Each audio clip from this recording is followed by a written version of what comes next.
Assalamualaikum warahmatullahi wabarakatuh. Syukur alhamdulillah adik-adikku semuanya.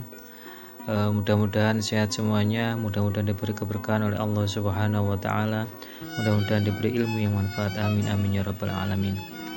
Pada kesempatan ini kami akan menjelaskan terkait apa itu khot, tujuan, manfaat, serta bagaimana kita belajar khot yang baik.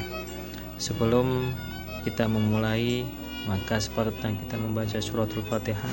Mudah-mudahan dalam belajar ini akan diberi manfaat oleh Allah Subhanahu wa taala. Al-Fatihah. Terima kasih, kita lanjutkan. Pada kesempatan ini sebelum akan kami jelaskan terkait dengan tujuan, jenis, kemudian manfaat, pengertian dan seterusnya, kami ingin memberikan stimulus bagi adik-adik semuanya di dalam belajar khot, bahwasanya ketika saya mulai terjun belajar khot itu berawal dari ketertarikan sebuah hadis ya, yang mengatakan bahwasanya menulis bismillah itu akan menjadi sarana kita untuk bisa masuk surga. Dan ini teks hadisnya yang pernah saya baca. Qala Rasulullah sallallahu alaihi wasallam, man kataba al-basmalata wa lam yu'awwir al-mima dakhala jannah. Barang siapa yang menulis bismillahirrahmanirrahim wa lam yu'awwir al-mima dakhala jannah, maka dia akan masuk surga. Dan hadis ini saya yakini dan saya yakini dengan benar-benar, sehingga kemudian saya telusuri, saya tekuni, ternyata hadis ini menyimpan banyak makna ya. Kita akan sedikit jelaskan terkait dengan hadis ini ya. Bismillah yang dimaksud adalah Bismillahirrahmanirrahim pada pembukaan surah Al-Fatihah, yang mana di dalam Bismillahirrahmanirrahim ini ada satu ukuran yang betul-betul menjadi perhatian, bagaimana menulis Bismillahirrahmanirrahim ini betul-betul indah. Dan ini semuanya adalah desainnya Nabi Muhammad SAW, yang mana ketika Zaid bin Sabit menulis mushaf, maka disitulah Zaid bin Sabit dipandu oleh Nabi Muhammad SAW, bak tinggikan, sin runcingkan, dan seterusnya sampai lafaz ar-rahim. Dan ketika saya lihat ya, bismillah yang seperti ini, ternyata desainnya yang sangat bagus, dan sampai sekarang semua Al-Quran itu memakai desain Bismillahirrahmanirrahim seperti ini. Kita lihat ya desainnya seperti ini, konteks desainnya seperti ini, lafaz Allahnya di tengah, ada keseimbangan di sini. Oleh karena itu maka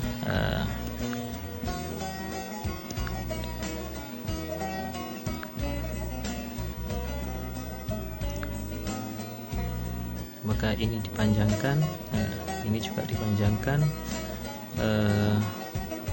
Ini adalah salah satu desain yang terbaik di lafaz basmalah, sehingga semua Al-Quran, semua mushaf Al-Quran memakai desain Bismillahirrahmanirrahim seperti ini. Dan yang paling unik adalah ada yang mengatakan walam yu'awwir al-mim adalah mim yang tidak dibuntu ya, artinya mim yang tidak seperti ini ya, tetapi yang mim berlubang seperti ini. Otomatis ketika mim berlubang seperti ini, maka kakinya pendek seperti ini. Maksudnya adalah jangan dibuntu. Kalau saya menelusuri, ternyata yang dimaksud adalah jangan menutup mata. Mim yang dimaksud di situ adalah mata. Artinya ketika kita belajar khot, maka jangan sampai mata kita tidak fokus, harus fokus detailnya, sehingga ketika belajar khot itu betul-betul tahu ukurannya dengan baik, tahu kemiringannya dengan baik, sehingga ketika meniru tulisan ya, kaedahnya, maka kita betul-betul akan bisa meniru dengan baik. Saya kira itu sedikit motivasi kaitannya dengan latar belakang saya menerjuni bidang khot ini. Kemudian kita teruskan ya. Kita akan coba mempelajari terkait dengan ini ya, pengenalan tentang khat.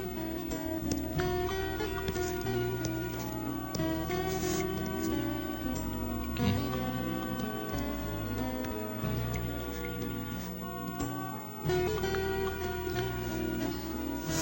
Ada salah satu khattat yang masyhur yang bernama Yaqut al-Musta'simi. Beliau mengatakan al-khattu handasatun ruhaniyatun zaharat bi alatin jismaniyatin, yang artinya adalah khat itu adalah arsitek rohani yang tampak dengan alat-alat kebendaan. Secara bahasa memang khat itu adalah garis atau tulisan, sedangkan istilahnya khat adalah menulis dengan indah sesuai kaidah khat dengan menggunakan alat-alat kaligrafi, sehingga ilmu khat itu adalah ilmu yang mempelajari tentang cara menulis Arab dengan benar sesuai dengan kaidah khat. Kemudian pada pengertian di atas ada lafadz yang unik, yaitu handasatun ruhaniyah. Beberapa ulama khat berpendapat bahwa khat merupakan media untuk memperbaiki diri rohani kita, perilaku kita, agar menjadi pribadi-pribadi yang baik melalui pembelajaran khat. Sehingga tujuan belajar khat itu tidak hanya pada peningkatan kemampuan menulis indah, tapi juga pada kemampuan atau kualitas diri, sehingga menjadi pribadi yang baik. Dan memang dalam proses pembelajarannya, seorang khat dilatih dan ditempa untuk menjadi pembelajar yang sabar, disiplin, dan tekun. Karena jelas tanpa sikap itu sangat sulit seorang murid mampu menuntaskan materi khatnya dengan baik. Kemudian manfaatnya, di dalam belajar khat banyak sekali manfaat yang kita dapatkan, baik di dalam dunia pendidikan, di dalam dunia bisnis, dan seterusnya. Pada intinya di dalam dunia pendidikan ya, khat itu sebagai sarana penunjang pembelajaran, sehingga ilmu yang diajarkan oleh guru dapat tersampaikan dengan baik melalui tulisan. Secara khusus ya, bagi para pecinta dan pegiat khat adalah sebagai sarana mengekspresikan potensinya di dalam bidangnya, sehingga mampu merasakan ketenangan batin. Sedangkan manfaat secara umum adalah sebagai sarana komunikasi verbal melalui media tulisan dalam interaksi dengan orang lain dalam kehidupan sehari-hari. Kemudian ya, tujuan belajar khat sama dengan pengertian yang diutarakan oleh Yaqut al-Musta'simi, bahwasanya tujuan yang paling mulia belajar khat adalah untuk memperbaiki diri agar menjadi pribadi yang berakhlakul karimah.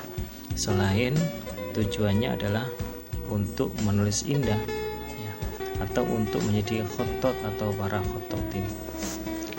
Kemudian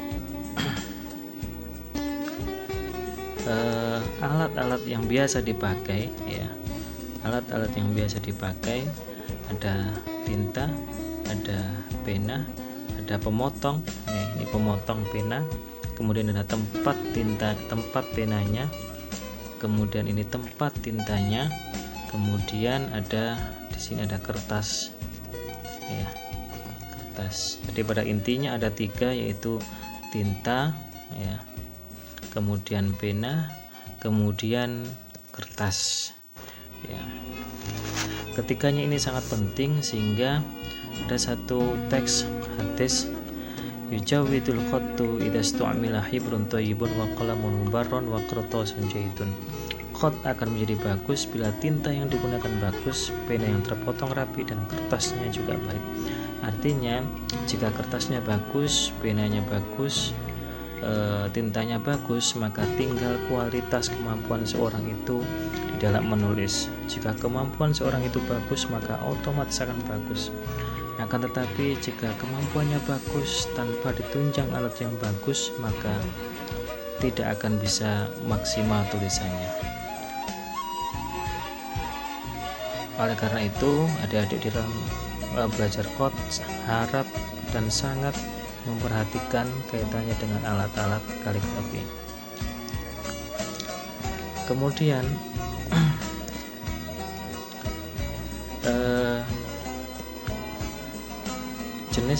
jenis khat atau macam-macam khat, sebenarnya banyak sekali jenis-jenis atau macam-macam khat di dunia ini. Ada ratusan, bahkan bisa sampai ribuan.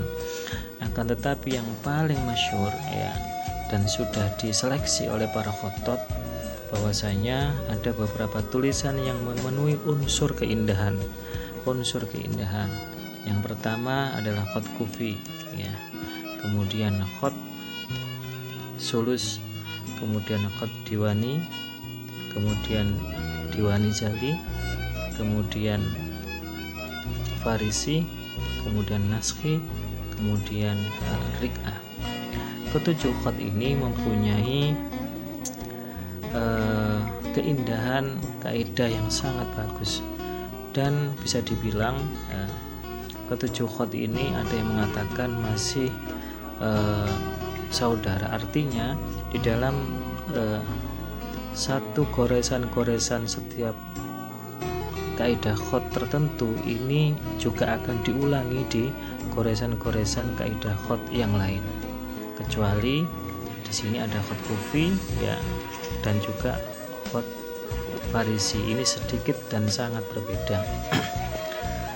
Sebenarnya di dalam jenis-jenis khat ini ada yang dinisbatkan dengan diwan atau kerajaan, ada juga yang dinisbatkan dengan naskah, ada juga yang dinisbatkan dengan nama kota Kufi atau Kufah dan seterusnya.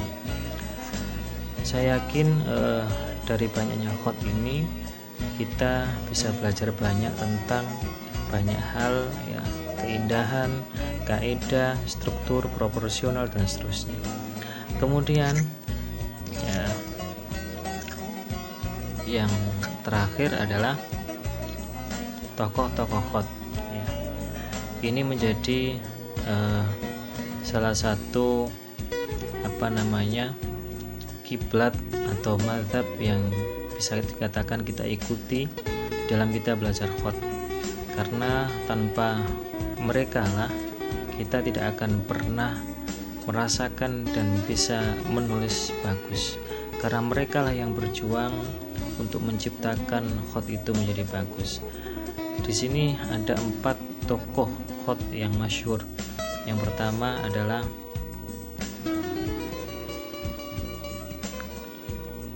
Ibnu Muqlah, yang kedua adalah Ibnu Bawab ya. Yang ketiga adalah Yaqut al-Mustasimi, kemudian yang terakhir adalah Syekh Hamdullah. Sebenarnya banyak sekali tokoh-tokoh khat yang muncul mulai zaman sahabat sampai sekarang, akan tetapi yang paling masyhur adalah 4 tokoh ini, karena mereka lah yang mampu mengembangkan dan menciptakan kaidah khat dengan baik. Dan agar kita menjadi motivasi yang kuat sebagai seorang khattat, maka ada salah satu teks ya, teks bait ya, al-khattu ya baqal zamanan ba'da katibi wa katibul khatti tahtal ardi madfun.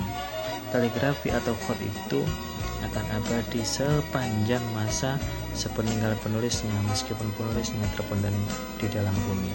Artinya ketika kita menulis khat atau menulis, meskipun kita sudah wafat, maka tulisan kita akan bernilai ibadah, bernilai pahala meskipun kita sudah meninggal.